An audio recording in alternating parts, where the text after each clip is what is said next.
ये कलयुग है। कलयुग में जब आप सतयुग त्रेता युग की बात करोगे ना, तो ये कलयुग वो राक्षस है जो उस इंसान को कभी पनपने नहीं देगा। कोई भी इंसान अगर भगवा पहन रहा है, अगर वो त्रिपुंड लगा रहा है, अगर वो धर्म को बढ़ाने की बात कर रहा है, धर्म के प्रति जागरूक करने की बात कर रहा है, तो उसको साधु संत का टाइटल दे देना, टैग दे देना, मुझे नहीं लगता ये सही है। जो लोग आज बोलते हैं ये मेकअप करती है, इसके फेस पे ग्लो रहता है, ये वो मेडिटेशन से मेरे अंदर आया है। फेमिनिज्म की आड़ में आज जो हो रहा है सोसाइटी में, अश्लीलता हो रही है। सबसे बड़ी चीज, बच्चा छोटा है 2-3 साल का, पापा को थप्पड़ मार रहा है तो बड़ा क्यूट लग रहा है, वही बच्चा बड़ा हो गया बेल्ट से मार रहा है तो बड़ा बुरा हो गया। तो क्यों?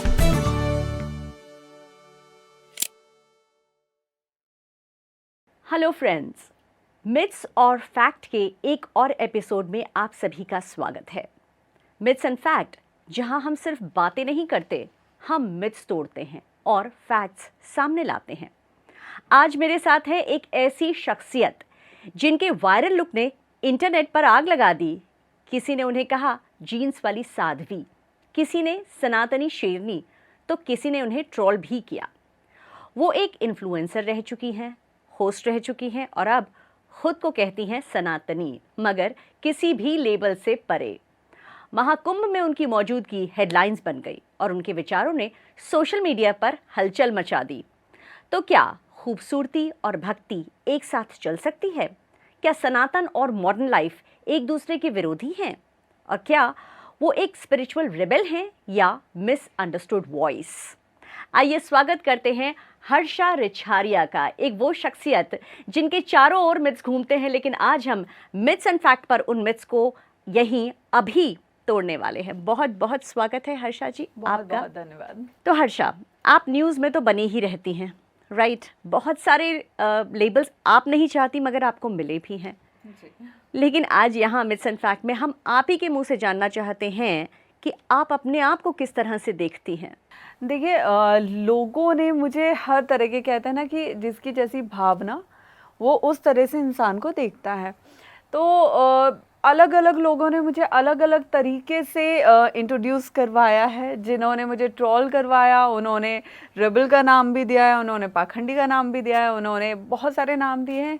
जो पॉजिटिव लोग हैं उन्होंने सनातनी शेरनी का नाम भी दिया है, उन्होंने दीदी का नाम भी दिया, उन्होंने कट्टरता का भी नाम दिया है। तो ये सब लोगों ने खुद ही तय किया है कि हमको किसका नाम देना है। लेकिन मैंने खुद को एक सनातनी प्रचारक का नाम दिया है, जो जितना हो सकता है हम आज के समाज में, आज के युवाओं के बीच हम अपने धर्म का जितना प्रचार कर सकते हैं।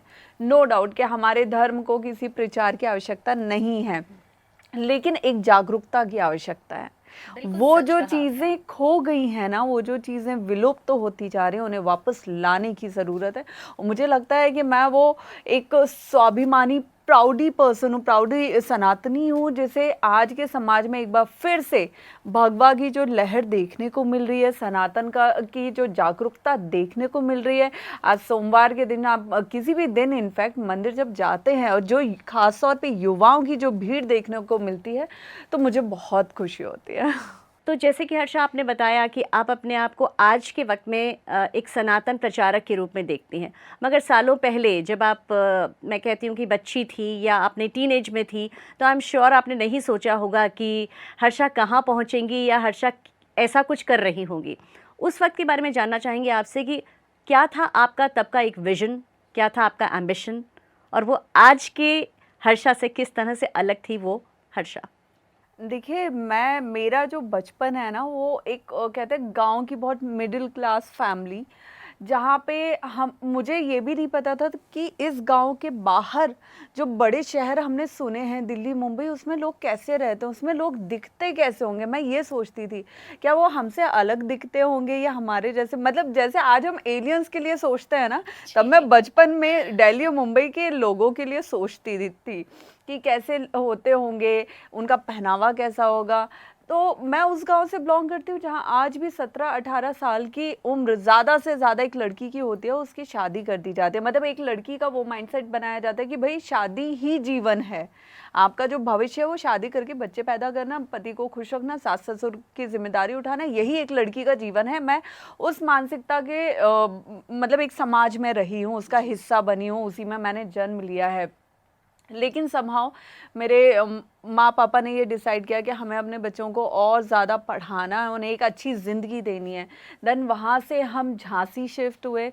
झांसी से मुझे याद है कि हमारी फैमिली में कुछ ऐसी सिचुएशंस आ गई थी जिससे हम निकल नहीं पा रहे थे, फाइनेंशियली बहुत ज़्यादा डाउन हो गए थे, पापा का काम बंद हो गया था। उस टाइम पे एक जोशी ने पापा को एक सलाह दी कि 2004 की बात है कि आप अपने बच्चों को लेके, पूरे परिवार को लेके कुंभ में जाइए। सिंहस्थ महाकुंभ लगा हुआ था उज्जैन में 2004 में, वहाँ जाइए और वहाँ से आपको कभी पीछे मुड़ के देखने की ज़रूरत नहीं पड़ेगी।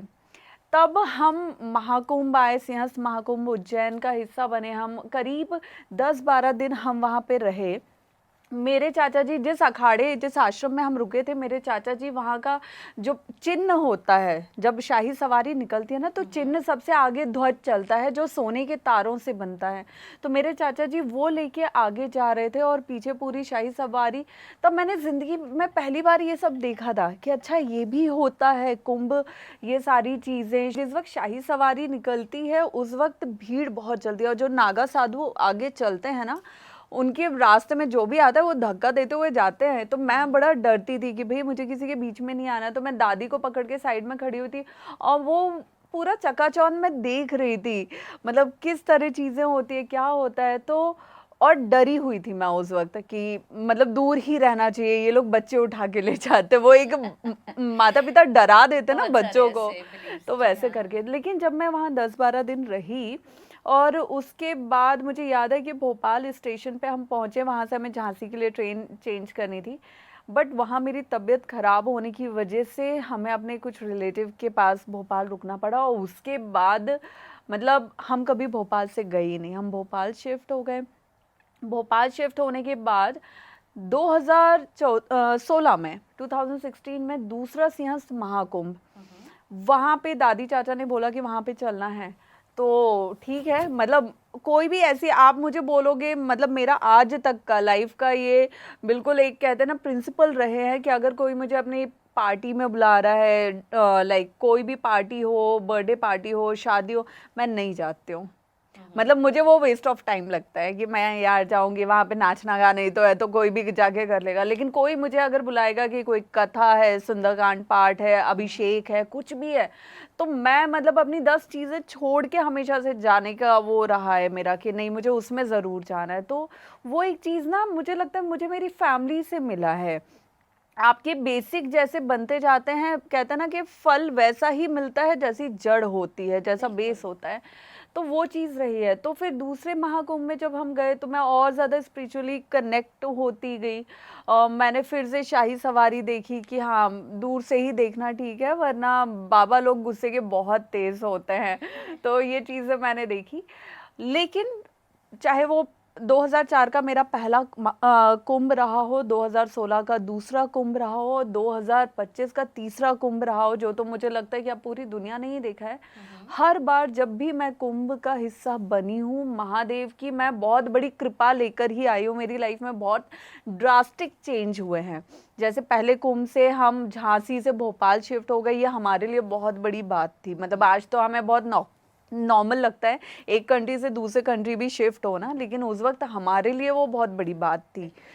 बहुत आगे पढ़ाई करना, स्कूलिंग करना, एक बड़े शहर में आना, तो वो हमारे लिए बड़ी बात थी। उसके बाद दूसरा कुंभ 2016 का, उसमें मेरे काम को लेके, मेरे शोज़ को लेके, क्योंकि मैं तब तक एंकरिंग में आ चुकी थी, तो मैंने इंडिया के अंदर आउट ऑफ इंडिया शोज़ करना चालू किए, तो वो वापस मुझे हाइप पे लेके गया।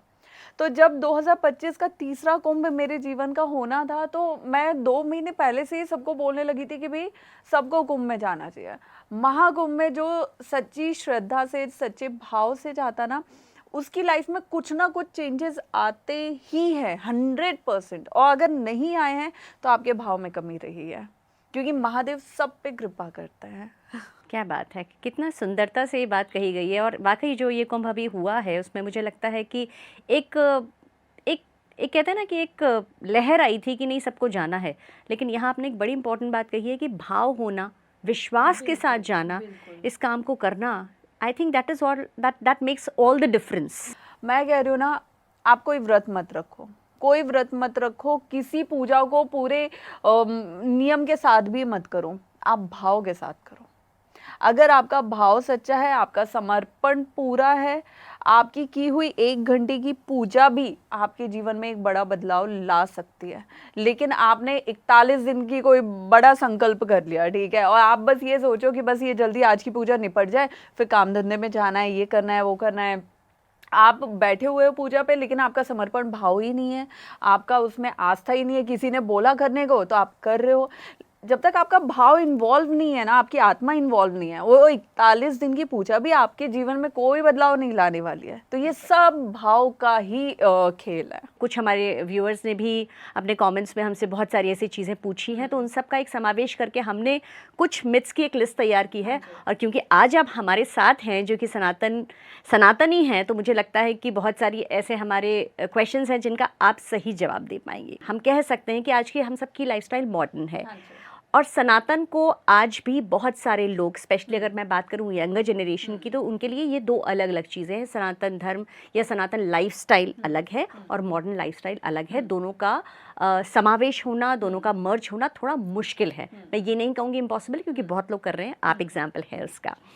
लेकिन क्या ये जो एक धारणा है कि ये दोनों चीज़ें साथ नहीं चल सकती, आपको क्या लगता है, क्या कहेंगी आप इस बारे में? ये दोनों चीज़ें देखिए, अगर आप मेरा पॉइंट ऑफ व्यू जानोगे ना, तो मुझे लगता है ये दोनों चीज़ें बहुत स्मूथली बैलेंस की जा सकती हैं। क्योंकि आज के टाइम में मेरे ऊपर, मैं सनातन धर्म का प्रचार कर रही हूँ, राइट। अब मैं जहाँ भी जाऊँगी, मैं मंदिर, मुझे पता है, ठीक है, मंदिर अगर कोई लड़की जीन्स पहनती है, वो जीन्स पहन के मंदिर जा सकती है, लेकिन जीन्स किस तरह की होनी चाहिए ये इंसान को अपनी समझ है। अब वो जो टॉर्न जीन्स आते हैं जो कटे फटे रहते हैं, ठीक है, तो वो अगर आप पहन के मंदिर जाओगे तो मंदिर उसकी जगह नहीं है। इतनी समझ तो हर, मुझे लगता है एक छोटे बच्चे में भी आजकल होती है, राइट। आप क्लब जाओगे तो आप साड़ी पहन कर नहीं जाओगे। तो वो इंसान को ना खुद बैलेंस करना आना चाहिए कि हम कहाँ जा रहे हैं। कहते हैं ना कि जैसा देश वैसा वेश। तो आप कहाँ जा रहे हो, उस जगह को आप कैसे बैलेंस कर रहे हो, ये इंसान की अपनी समझ है। आप किसी पे कोई, आज के टाइम में ना देखो, कोई भी हो, चाहे लड़का हो चाहे लड़की हो, कोई किसी का प्रेशर नहीं झेल सकता कि आप किसी को प्रेशराइज करो कि नहीं तुम्हें वहाँ जाना है तो तुम्हें यही पहनना होगा। नहीं, आप उस इंसान को उसके विचारों पे छोड़ दो। मुझे लगता है कि हर इंसान जिसकी सही परवरिश है, जिसने हर चीज़ अच्छे तरीके से देखी है, एक अच्छे संस्कारवान, मैं ये बिल्कुल नहीं कहती कि पैसे वाला परिवार होना चाहिए या बिना पैसे वाला, ना, एक संस्कारवान अगर परिवार है ना, जो हिंदू धर्म आस्थाओं से जुड़ा है या किसी भी अन्य धर्म से भी जुड़ा हुआ है, उन्होंने अगर अपने बच्चे को सही तरीके से पाला पोसा है, तो वो चीज़ बच्चे को अपने आप समझ में आती है कि वो जहाँ जा रहा है उस हिसाब से उसको कैसे रहना है।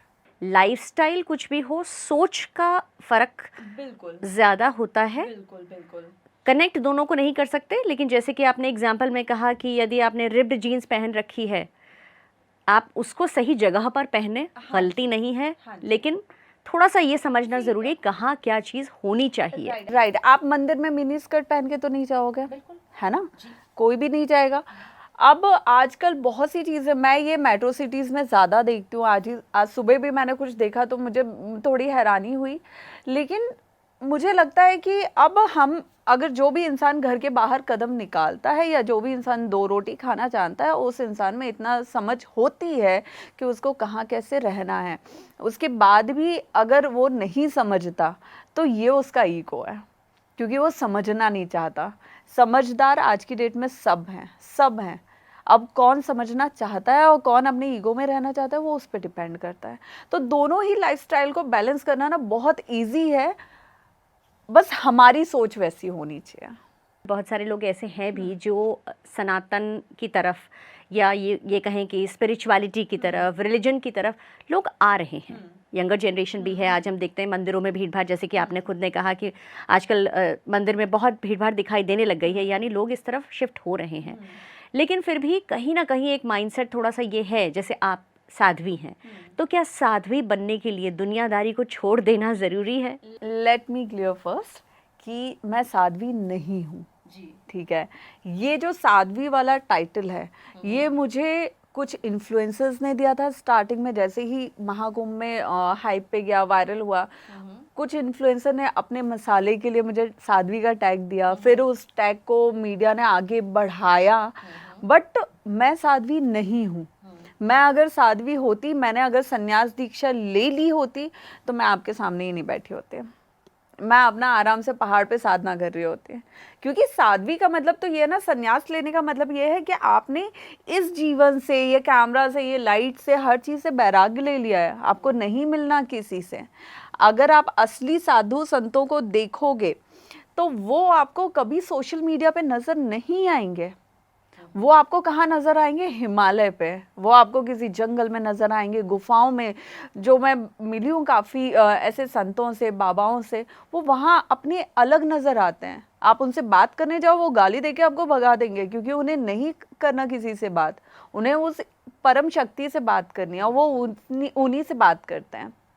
तो मैं साध्वी नहीं हूँ, सबसे पहले मुझे यही क्लियर करना है। यहाँ पर एक और फैक्ट हमारे सामने आता है जी। तो आपने मेरे ख्याल से मेरे प्रश्न का उत्तर खुद ही दे दिया कि यदि हम साधु या साध्वी की बात करें तो वो एक उनका भी अपना एक लाइफस्टाइल होता है जो बाकी की प्रैक्टिकल लाइफ और दीन दुनिया से अलग होता है बाय चॉइस। कि वो उस अपने उसी ऑरा में और अपने उसी तरीके में खुश रहते हैं। तो कहीं ना कहीं हमें रिलीजन की तरफ जाना, जैसे कि अभी हमारी बातचीत हुई कि सनातनी सोच होना और एक साधु या साध्वी बनना, ये दो अलग अलग चीज़ें हैं। बिल्कुल। अभी कोई भी इंसान होगा, चाहे वो मेल हो, फीमेल हो, किसी भी एज का हो, और वो इंसान अगर धर्म को आगे बढ़ाने की बात कर रहा है, धर्म के प्रति युवाओं को जागरूक करने की बात कर रहा है, तो आप उस पर किसी भी मतलब अरे गरे इंसान पे आप साध्वी साधु का टाइटल टैग नहीं लगा सकते भाई। वो आप नहीं कर सकते। हाँ, वो जो पद है ना, वो जो साधु साध्वी हम जो बोलते हैं, संत बोलते हैं, बाबा बोलते हैं, वो अपने आप में ना बहुत ज़्यादा त्याग मांगता है, बहुत ज़्यादा त्याग मांगता है। आजकल तो खैर उतना त्याग नहीं देखने को मिलता है, लेकिन जो त्याग है वो आज भी कहीं ना कहीं घने जंगलों में, पहाड़ों पे है, साधना कर रहा है।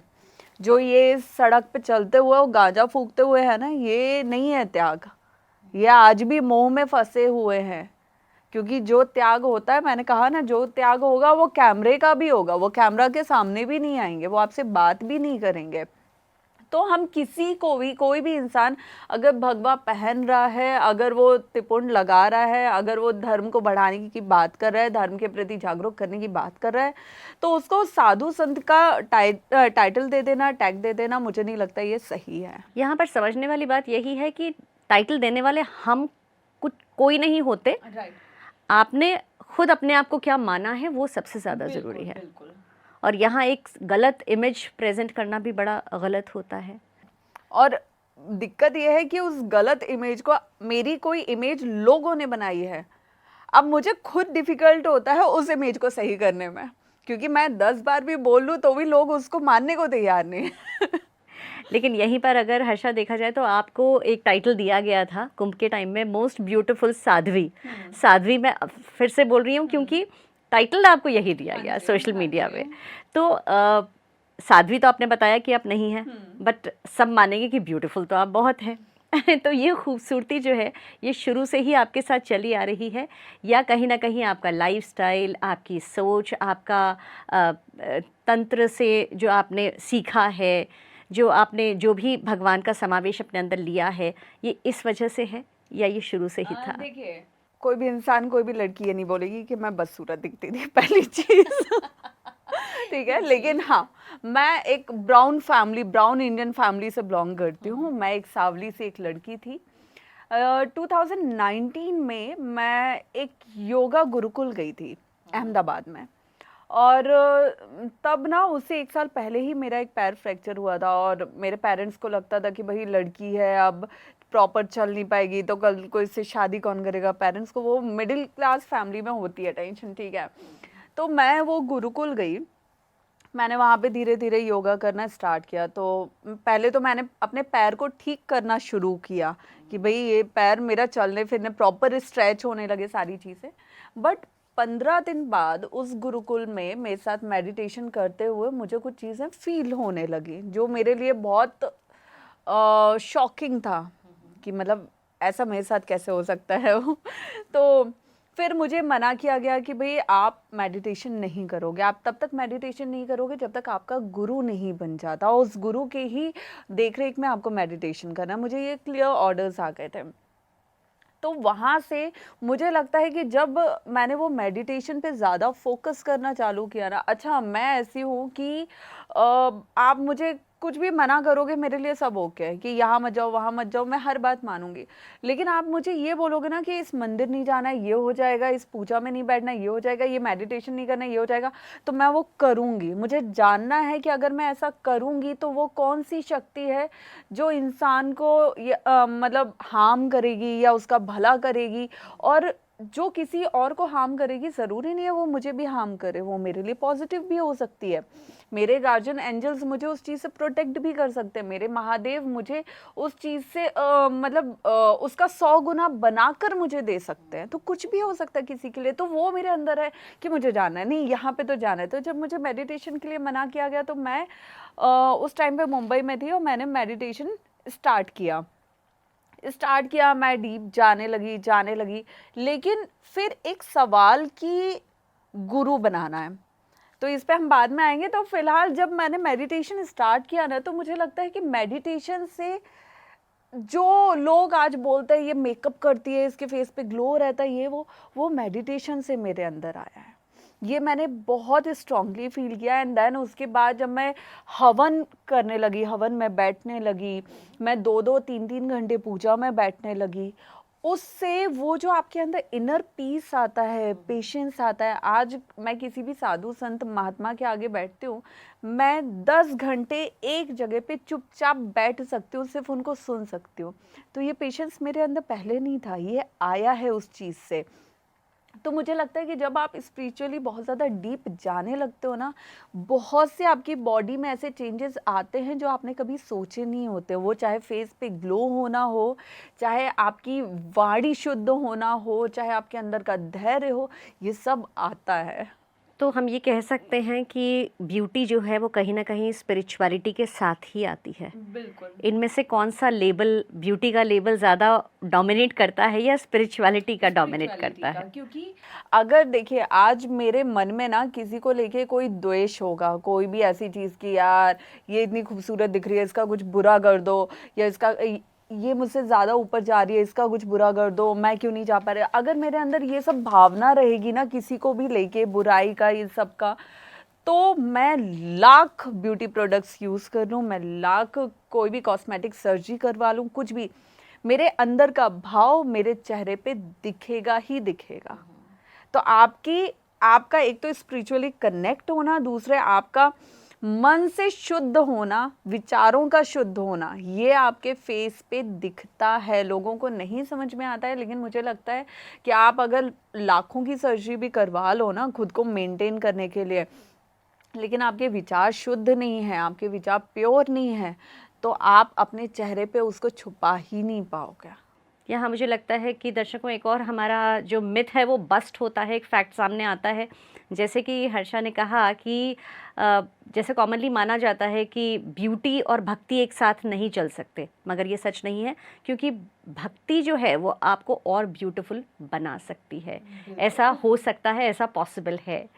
इसी से एक जुड़ा हुआ टॉपिक है हर्षा, फेमिनिज्म, जिसको कि सनातन से ऑपोजिट माना गया है।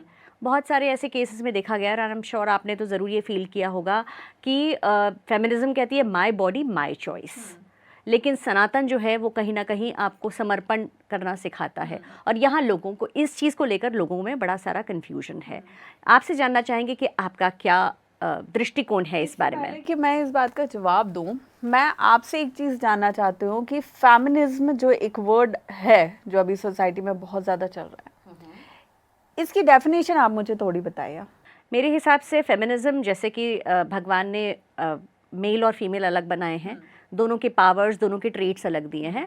मेरी नज़र में अगर मैं कहूँ तो फेमिनिज्म मतलब होता है अपनी उस पावर को, अपने उस ट्रेट को समझना और उसको पूरी तरह से स्वीकार करना। इसे मेरी नज़र में फेमिनिज्म ये है। राइट, लेकिन आपकी नज़र में जो फेमिनिज्म है ना, वो सोसाइटी में और लोगों की नज़र में नहीं है, सबका अपना नज़रिया है। राइट, फेमिनिज्म की आड़ में आज जो हो रहा है सोसाइटी में, अश्लीलता हो रही है, सबसे बड़ी चीज़, ठीक है, अश्लीलता खुल के हो रही है। चाहे आप सोशल मीडिया पे देखो, आप मंदिरों में देखो, मंदिर में एक नारी, एक औरत, मैं वही आपको थोड़ी देर पहले मैंने बोला था कि कोई किसी को नहीं बता सकता आपको मंदिर में या क्लब में क्या पहन के जाना है, ये इंसान की अपनी समझ है। मैंने मंदिरों में अच्छी खासी ऐसी लेडी जिनके खुद के 2-3 बच्चे हैं, वो मिनीस पहन के जा रही है सर पे पल्ला डाल के, ठीक है, तो अब आप इसको क्या बोलोगे? विनाश बुद्धि बोलोगे ना। तो मतलब जो ढकना चाहिए आप वो नहीं ढक रहे हो। मैं सर पे पल्ला नहीं रखती हूँ, मैं पूजा में कभी सर पे पल्ला नहीं रखती हूँ, क्योंकि मुझे लगता है मैं अपने महादेव के घर हूँ। महादेव को मैंने 3 साल की उम्र से पिता के रूप में माना है। मैं अपने पिता से मिलने जाऊंगी, सर पे पल्ला नहीं करके जाऊंगी, लेकिन मैं ये ध्यान रख के जाऊंगी कि मुझे कैसी ड्रेस में अपने पापा से मिलना है। राइट, है ना? तो वही चीज है कि फेमिनिज्म का अब जो मतलब निकाला है, फेमिनिज्म पहले के टाइम में भी था, पहले भी हमारे धर्म की या दूसरे धर्मों की भी आप देखो, रानियां महारानियां घोड़ों पे सवार होके उन्होंने महायुद्ध लड़े हैं और जीते भी हैं, उन्होंने बलिदान दिए हैं, जौहर दिए हैं, क्या कुछ नहीं दिया है। मेरे गूज़बम्स आ गए। तो वो भी दौर फेमिनिज्म का था, लेकिन आज हम ये सोचे हैं कि सोशल मीडिया पे अपने कपड़े उतार के हम माय बॉडी माय चॉइस कर रहे हैं, तो ये गलत है, ये अश्लीलता है, ये फेमिनिज्म नहीं है। आप अपनी चॉइस को, अपने ईगो को, अपने दिखावे को, अपने नग्नपन को आप फेमिनिज्म का नाम नहीं दे सकते हो। तो ये एक बहुत गलत मिथ चल रहा है, या फेमिनिज्म को एक बहुत गलत डेफिनेशन दी जा रही है आज के टाइम में। और सबसे बड़ी बात है कि जो अब ना बच्चे ऐसे हो गए, युवा ऐसे हो गए हैं कि अगर पेरेंट्स, आपको बच्चा जब आपका जन्म लिया ना, जब वो 10 साल का होता है ना, वो जो एक टाइम होता है 10 साल का, और इवन वो 1 साल भी मान लो जब वो माँ के गर्भ में होता है, वो 11 साल ऐसे होते हैं जब आप उस बच्चे को जो भी सिखाओगे, जो भी समझाओगे, वो बहुत अच्छे से सुनेगा, और उन 11 साल को वो अपनी पूरी लाइफ फॉलो करने वाला है। अब पेरेंट्स क्या करते हैं कि उन्हीं 11 साल को वो बिगाड़ के रख लेते हैं कि बच्चा जिद कर रहा है उसको पिज़्ज़ा पास्ता खिलाओ, बच्चा जिद कर रहा है उसको लाइक कार्टून में वो क्या देख रहा है आपको खुद नहीं पता होता है। आप अपनी जिम्मेदारी उस बच्चे से बचने के लिए कि ये थोड़ा डाइवर्ट हो जाएगा तो भैया हम काम कर लेंगे, रियलिटी है ये। तो उसकी वजह से अब बच्चा अलग डायरेक्शन में जा रहा है। बच्चा छोटा है 2-3 साल का, पापा को थप्पड़ मार रहा है तो बड़ा क्यूट लग रहा है, वही बच्चा बड़ा हो गया बेल्ट से मार रहा है तो बड़ा बुरा हो गया। तो क्यों? फिर ये तो हाइपोक्रेसी हो गई ना जी। तो वो चीज़ है कि अगर आप नहीं देखना चाहते हो खुद को लाइक वृद्धाश्रम में, तो आपको बच्चे को शुरू से वो संस्कार देने होंगे, क्योंकि बच्चा तो एक कच्ची मिट्टी की तरह है ना, उसको पेरेंट्स जैसे चाहे वैसे मोल्ड कर सकते हैं। तो ये आपके ऊपर है कि आप अपना फ्यूचर कैसे चाहते हो। तो फेमिनिज्म भी अब बच्चों को समझना होगा, युवाओं को, बेटियों को, महिलाओं को समझना होगा कि फेमिनिज्म का ट्रू डेफिनेशन है क्या। ये नहीं है कि कल को 4 लोगों ने आपको घेर लिया तो आप खुद को बचा नहीं पाए, लेकिन सोशल मीडिया पे आप 4 लाख लोगों के बीच अपने कपड़े उतारो, ये फेमिनिज्म नहीं है। बहुत गलत डेफिनेशन जा रही है। कहीं ना कहीं सोशल मीडिया को एंटी स्पिरिचुअल माना गया है, अगर मैं बिल्कुल क्लियर बोलूँ तो। इस बारे में आप क्या कहना चाहेंगी? अगर आप सोशल मीडिया और स्पिरिचुअलिटी को बिल्कुल अलग मानते हो, बिल्कुल एंटी मानते हो, तो मेरे हिसाब से जो भी इंसान ऐसा मानता है, वो इंसान प्रेमानंद बाबा से लेके हर धर्म गुरु पे सवाल खड़े कर रहा है, हर धर्म गुरु पे। क्योंकि आज की डेट में जितने भी बड़े साधु संत हैं, जितने भी बड़े धर्म गुरु हैं, कौन सोशल मीडिया पे नहीं है? किसका फेसबुक पे, किसका इंस्टाग्राम पे, किसका यूट्यूब पे चैनल नहीं है? सबके हैं। ऑलमोस्ट सबके हैं। किसी की कहीं कथा होती है तो मुझे लगता है सबसे पहले यूट्यूब पे और फेसबुक पे लाइव जाते हैं, उस पे लाइव उनका कथा चल रही होती है, चाहे कोई भी हो, मैं किसी का क्यों एक का नाम लूँ, सबका ही हो रहा है। तो हम सब पे ही प्रश्न चिन्ह खड़ा कर रहे हैं, क्यों? मतलब अगर वही बात है कि जब आप ग्लैमर वाले वीडियो सोशल मीडिया पे डाल सकते हो, तो क्या सोशल मीडिया सिर्फ और ग्लैमर के लिए है? सोशल मीडिया आज की डेट में एक बहुत बड़ा वेपन है, एक बहुत बड़ा हथियार है जिसे इंसान समझ नहीं रहा है। आप उसको कैसे यूज़ करोगे ये आपके ऊपर है। आप पॉजिटिव वे में यूज़ करोगे तो आप सोसाइटी में एक पॉजिटिव मैसेज देने का काम करोगे। आप नेगेटिव तरीके से यूज़ करोगे तो आप सोसाइटी में जो ऑलरेडी बहुत ज़्यादा नेगेटिव चल रही है उसको और नेगेटिव करते जाओगे।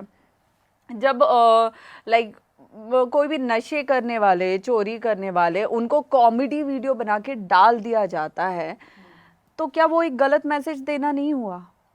तो क्या सोशल मीडिया सिर्फ गलत मैसेज देने के लिए है? नहीं है ना। सोशल मीडिया वही हथियार है, वो एक ऐसा वेपन है जिसको आप जिस तरीके से यूज़ करोगे वो उस तरीके से आपकी ज़िंदगी और 50 लोगों की ज़िंदगी बेहतर कर पाएगा।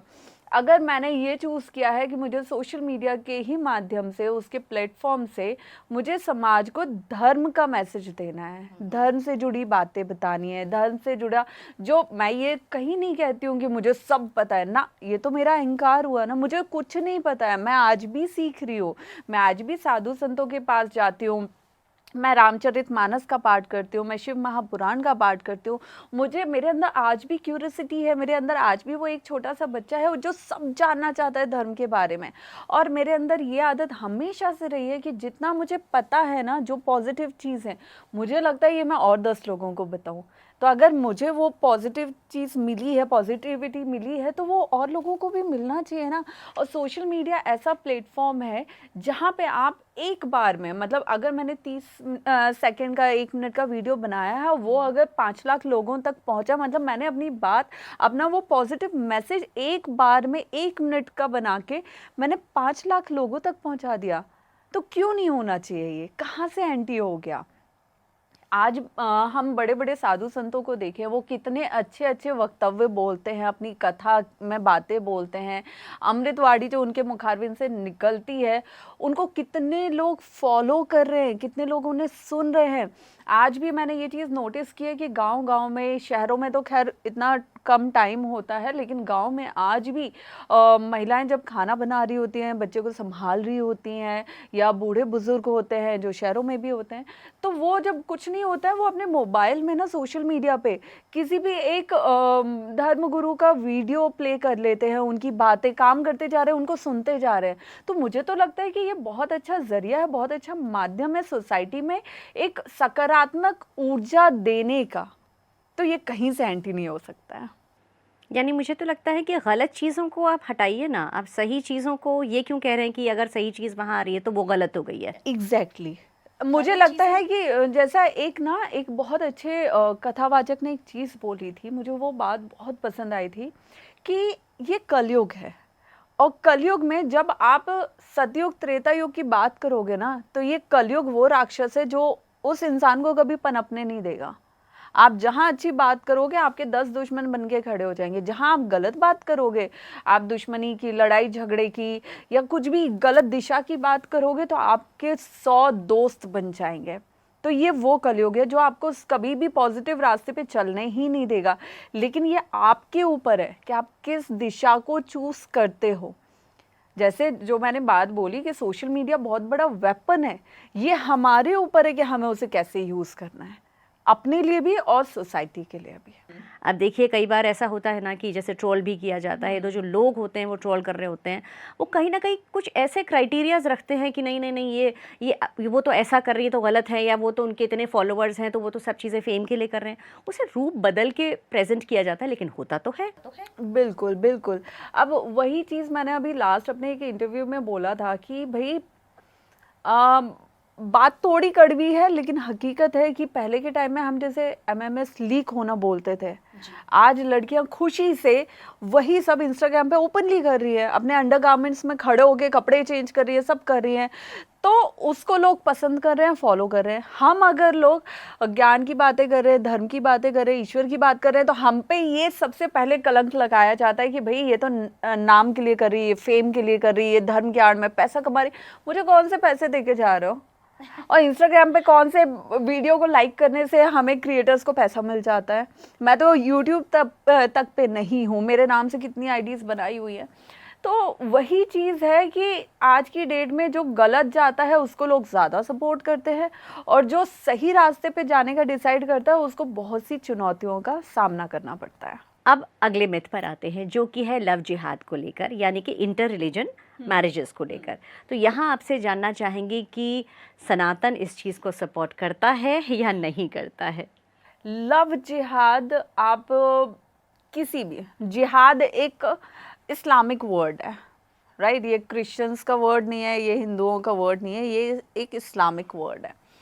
अब जब लव जिहाद होगा तो जाहिर सी बात है ये हिंदू मुस्लिम के ही बीच की बात होगी, है ना, सनातन और इस्लामिक के बीच की।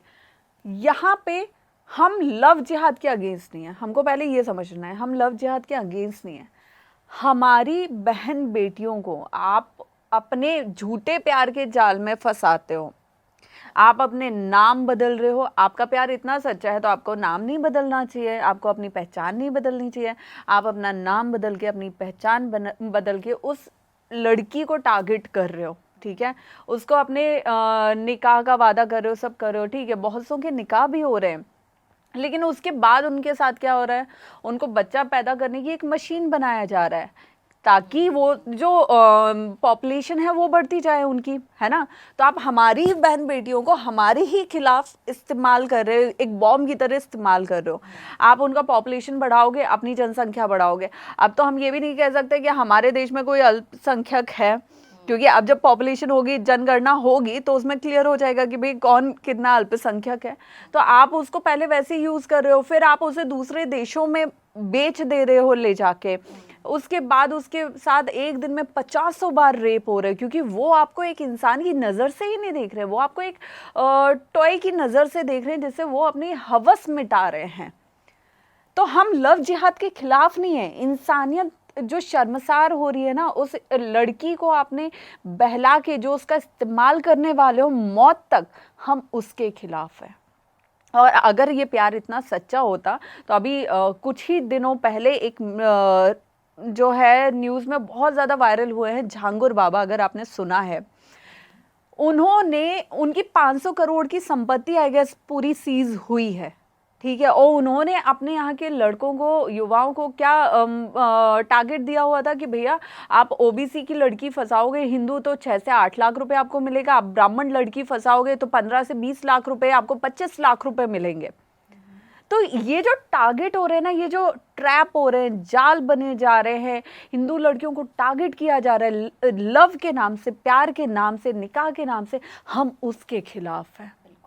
और मुझे लगता है कि अगर सेम किसी और धर्म की बहन बेटी के साथ होगा तो वो भी उसके साथ खड़े होंगे कि भाई हमारी बहन बेटी इंसान है, जानवर नहीं है, और जानवर के साथ भी इतना बुरा नहीं होता है जितना एक इंसान के साथ हो रहा है। तो हाँ, अगर ऐसा लव जिहाद होता है तो हम उस लव जिहाद के खिलाफ हैं। रेवेन्यू मॉडल क्या होता है, कैसा होता है? क्योंकि पैसा कमाना कोई गलत बात नहीं है, हम सबको अपने सर्वाइवल के लिए पैसे की ज़रूरत होती है। तो जैसे कि इन्फ्लुएंसर्स हैं जो कि कंटेंट क्रिएट करते हैं और उन्हें पैसा मिलता है, तो इसमें कहीं कोई गलत बात और कुछ बुराई नहीं है। तो यदि हम सनातन दृष्टि से देखें तो क्या इसमें कुछ गलत है? यदि हम धर्म के माध्यम से कुछ पैसा बनाते हैं तो इसमें आपकी क्या सोच है कि इसको गलत माना जा सकता है क्या? कोई आपके घर में घुस के आपके गले पे छुरी लगा के आपसे पैसे तो नहीं वसूल रहे हैं ना। वो आज मैं किसी और का नहीं, मैं अपना ही एग्जाम्पल देती हूँ। मैं ऋषिकेश में रहती हूँ, ठीक है। अब मुझे 10 कार्यक्रमों में बुलाया जाएगा, अगर मैं फ्री में सब कहीं जाऊँगी तो मेरे आने जाने का मैं कैसे कर पाऊँगी? मैं तो अभी धर्म के अलावा, धर्म की बात करने के अलावा, धर्म को आगे बढ़ाने के अलावा मैं और कोई काम नहीं कर रही। जो मैं एंकरिंग, एक्टिंग करती थी वो सब मैंने छोड़ दिया। तो जब कहीं से मेरी इनकम जनरेट नहीं होगी तो मैं कितने दिन अपने घर से, अपनी जेब से बाहर निकल के किसी कार्यक्रम में चली जाऊंगी? नहीं होगा ना, 2-4 बार चली जाऊंगी, उसके बाद तो मुझे भी पैसे के वांदे बढ़ जाएंगे। देन उसके बाद आज मैं एक रेंट के घर में रहती हूँ, मुझे कहीं भी जाना होता है, मैं पिछले 7 महीने से प्लान कर रही हूँ कि मुझे अपने लिए एक गाड़ी खरीदनी है। मैं अपने लिए गाड़ी खरीदने के लिए प्लान कर रही हूँ कि जिस दिन मेरे पास कहीं से सेविंग हो जाएगी उस दिन मैं गाड़ी खरीदूंगी। वो भी ये देख के कि भाई मेरे बाकी जो खर्चे हैं वो डिस्टर्ब नहीं होने चाहिए। तो मैं उस मिडिल क्लास मेंटलिटी की हूँ और मुझे बहुत कुछ सोच समझ के मैं फ़ैसला लेती हूँ कि मुझे कहीं पे बड़ा अगर खर्चा करना है तो मुझे बहुत सारी प्लानिंग करनी पड़ती है। और गाड़ी होना आज की डेट में ज़रूरी है। क्यों ज़रूरी है? और जब ये धर्म गुरुओं के पास गाड़ी होती है उस पर सवाल उठते नहीं उठने चाहिए, क्योंकि जो बड़े बड़े लोग जो नशे को प्रमोट कर रहे हैं, बैटिंग ऐप्स को प्रमोट कर रहे हैं, उन पे सवाल उठने चाहिए। जो करोड़ों कमा रहे हैं, करोड़ों की गाड़ियां घूम रहे हैं, अरे अगर एक इंसान के पास एक गाड़ी हुई या वो अपने नॉर्मल खर्चे कर रहा है और वो खर्चे करने के लिए उसको आमदनी की ज़रूरत है, तो मैं अगर आज यहाँ बैठ के अपना टाइम दे रही हूँ तो उस टाइम को मैं बिल्कुल चार्ज करूँगी, क्योंकि आप भी उसे कहीं ना कहीं से वसूलोगे। कोई भी इंसान आज की डेट में फ्री में नहीं करता है। आज अपना परिवार, और जैसे कि मैंने बोला भाई मैं साध्वी नहीं हूँ तो मेरा परिवार भी है, ठीक है, मैं एक बेटी हूँ, लेकिन मुझे लगता है कि जिम्मेदारी के नाम पे बेटा बेटी दोनों बराबर होते हैं आज के टाइम में, है ना। तो मुझे भी हर चीज़ देखनी होती है, मुझे भी हर चीज़ संभालनी होती है। मैं बाहर रहती हूँ, मेरे रेंट होते हैं, मेरे खर्चे होते हैं, राशन पानी होते हैं। तो अगर मुझे कहीं से पैसा मिलेगा ही नहीं तो मैं भी कितने दिन धर्म की बात कर लूँगी। एक टाइम ये होगा कि मैं बोलूँगी कि बस हाथ जोड़े मैंने इस धर्म को करता है, अब साइड में अपना वही काम अच्छा था जिसमें कभी कभी कोई प्रॉब्लम नहीं थी। तो उस चीज़ पे सवाल कभी नहीं उठना चाहिए, क्योंकि वो अगर आपसे पैसे ले रहे हैं ना, वो करोड़ों आपसे नहीं मांग रहे। उनके भी कुछ खर्चे हैं जो उन्हें निकालने हैं और अपने खर्चे चलाने के लिए अगर वो थोड़े पैसे ले रहे हैं तो उसके बदले वो समाज में बहुत कुछ पॉजिटिव देने की कोशिश कर रहे हैं और रात दिन कोशिश कर रहे हैं। तो आपको ये चीज़ देखनी पड़ेगी। आज एक स्मगलर होगा, एक ड्रग डीलर होगा, वो उसके पास खरबों रुपए होते हैं, वो दुबई में शादी कर रहे हैं, जश्न कर रहे हैं, पार्टीज कर रहे हैं, हर हफ्ते की उनकी पार्टीज हो रही है। तो वहाँ सवाल खड़े होने चाहिए कि जो इंसान देश को, समाज को नशे की ओर लेके जा रहा है, वो अगर इतना पैसा कमा रहा है, खर्चा कर रहा है, महंगी गाड़ियों में घूम रहा है, तो हम उस पर क्यों नहीं सवाल खड़े करते हैं? हम धर्म गुरुओं पे या धर्म प्रचारक पे ही क्यों सवाल खड़े करते हैं? तो ये तो मुझे लगता है बहुत बहुत ज़्यादा दोगलापन है इस समाज का, जो भी लोग ऐसे सवाल करते हैं। तो दर्शकों, आज के इस एपिसोड में हम बात कर रहे हैं हर्षा रिछारिया से, जो कि अब मैं उन्हें साध्वी नहीं कहूँगी, अब मैं कहूँगी उन्हें एक स्पिरिचुअल थिंकर। बातचीत बहुत इंटरेस्टिंग है क्योंकि बहुत सारी चीज़ें उन्होंने हमें बताई हैं, लेकिन अभी बहुत कुछ और बाकी है। तो जाइएगा मत, क्योंकि ये एपिसोड तो होगा यहीं तक, लेकिन आगे के नेक्स्ट एपिसोड में हम उनसे बहुत सारी और बातें करने वाले हैं और बड़े इंटरेस्टिंग और मिथ्स को बस्ट करने वाले हैं हर्षा जी के साथ।